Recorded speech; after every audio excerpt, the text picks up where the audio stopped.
দেখেন গাছগুলো আমাদেরকে কি সুন্দর কি দিচ্ছে, ছায়া দিচ্ছে, একবারে রোদ পড়তে দিচ্ছে না।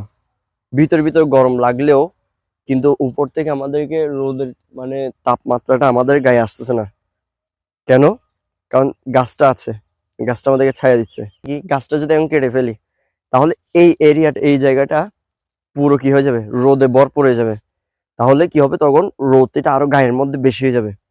তখন মানে গরমের মধ্যে আমার ঘাম টাম বের হয়ে যাবে, ঠিক না? বাবাটাও হচ্ছে এরকম, বাবার ডেফিনেশনটা হচ্ছে এরকম।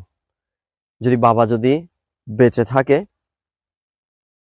মানে বাবা কোটিপতি হোক অথবা গরিব হোক, যেরকম হোক ভাই, সাপোর্ট থাকবে জীবনে। যেরকম যেই মুহূর্তের মধ্যে যাও না কেন, যে কোনো জায়গায় যাও না কেন, সাপোর্ট থাকবে।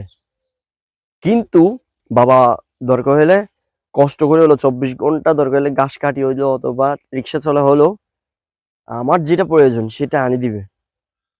যখন এই গাছটার মতো যখন কেটে ফেলে দেবে না, অথবা যখন দুনিয়া থেকে চলে যাবে না, তখন এই বাবার মর্মটা আমরা বুঝতে পারি। যখন থাকে তখন বুঝি না। কিন্তু এখন গাছটা যে আসে, আমরা এটার মর্ম বুঝতে পারতেছি না। যখন গাছটা চলে যাবে আর 2-1 বছর পর, এই গাছটার মর্মটা বুঝবো। তো বাবাটা হচ্ছে এরকম আর কি, থাকতে আমরা মূল্য দিতে পারি না।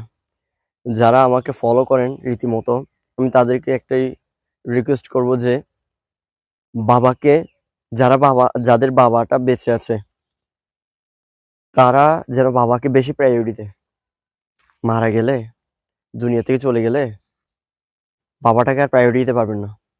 ওই কবর পাশে আমি হতভাগার মতো আর কি। আমি থাকি টাউনের এক মাথায়, আমার বাবার কবর হচ্ছে যে গ্রামের এক কোনায়।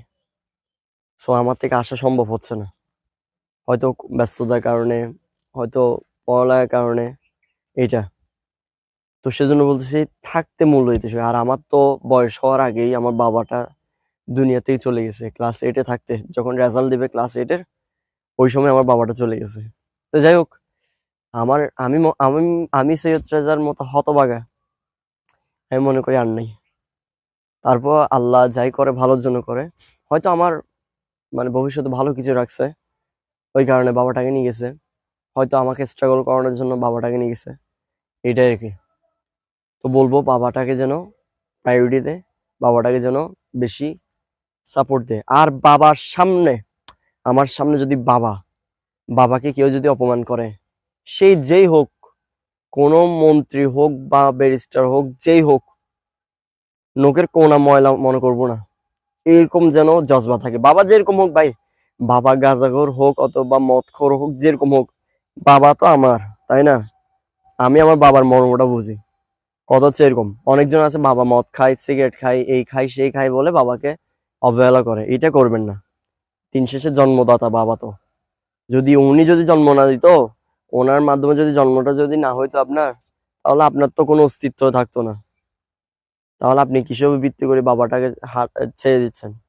বাবাকে ছেড়ে দেওয়ার দরকার না। মানুষ আজকে ভুল করতেছে, কালকে পরশু এ তরশু, কিন্তু একদিন না একদিন ঠিক হয়ে যাবে। সো ভালো থাকবেন, সুস্থ থাকবেন। আমি হতভাগার জন্য দোয়া করবেন, যাতে আমার বাবাকে যেন জান্নাতে আলা মাকান দান করুক। আর আমি সৈয়দটার জন্য দোয়া করবেন। আমিও ইনশাল্লাহ আমার অডিয়েন্সদের জন্য দোয়া করবো ইনশাল্লাহ। আল্লাহ হাফেজ। আসসালামু আলাইকুম ওয়া রাহমাতুল্লাহি ওয়া বারাকাতুহু।